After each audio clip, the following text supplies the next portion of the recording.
Bear Tattoo here. Well, the Bears lost last week to the Titans.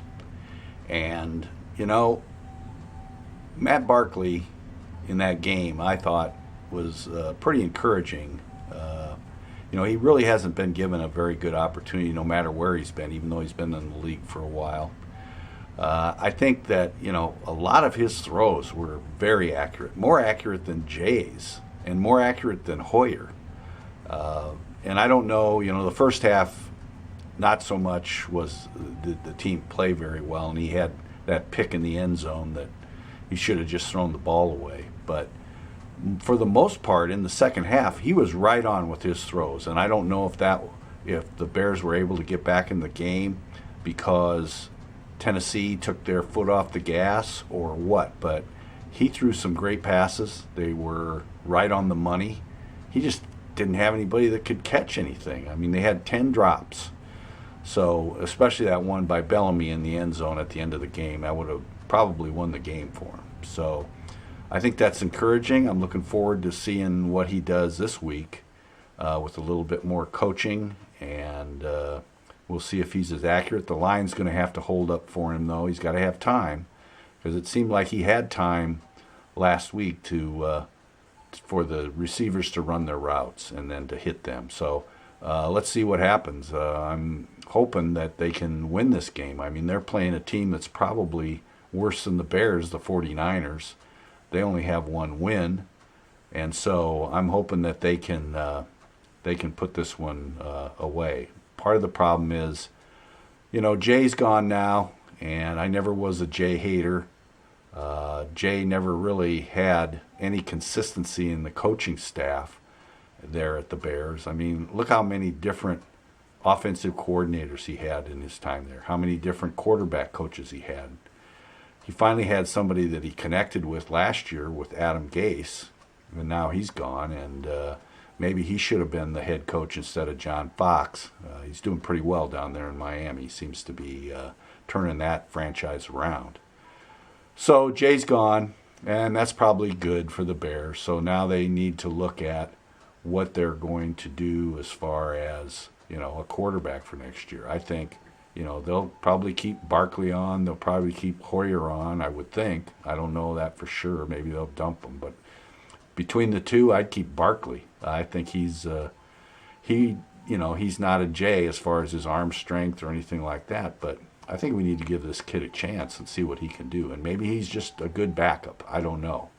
But they need to draft a quarterback or find somebody else to be their quarterback if Barkley isn't the guy. So these next few games with Barkley at quarterback, hopefully he stays upright and healthy, and we can get a good look at him and see if he's worth keeping around. So Jay's gone. He's on IR. We've got 16 players on IR. So most of the people that are playing now are backups or third string, practice squad guys, or rookies. So this coaching staff should be getting a good look at these guys and see what they can do, which is probably a good thing. And then they'll know where they're at going into next year. The other thing, as far as the coaching staff, I'm assuming Fox is going to get another year. But I think that if we have the same kind of result, he'll be gone. Ryan Pace ought to be able to have 2 hires. That's what most GMs get. They get 2 hires. So if there's anybody that needs to leave that coaching staff, the one guy I think is probably as worthless as can be is Dow Loggins. Get rid of this guy. The only reason he was there was, I think, because Jay and he had some kind of bond or something. So Jay's gone now, so he needs to be gone too. Get a real offensive coordinator in there, not that midget. Anyway, Niners tomorrow. Worse than the Bears. People say, they should lose their next games on purpose so they get a better draft pick. I think that's just bull crap. Whether you pick 1 or 5, it doesn't make that much difference. And, it doesn't mean anything. It doesn't mean that first round pick is even going to work out. I mean, look at Shea McClellan, old Phil Emery's number 1 pick. What a dud. So just because you get drafted in the first round doesn't mean you're any good. Look at Kevin White. I think that guy's probably got some potential, but he's got to stay on the field. He gets hurt all the time. And Leonard Floyd was showing some flashes this year. I think he could be a good player too, but he's another one. He's got to learn how to stay on the field. He has to be in better shape and not stick his head in where it doesn't belong and get a neck injury.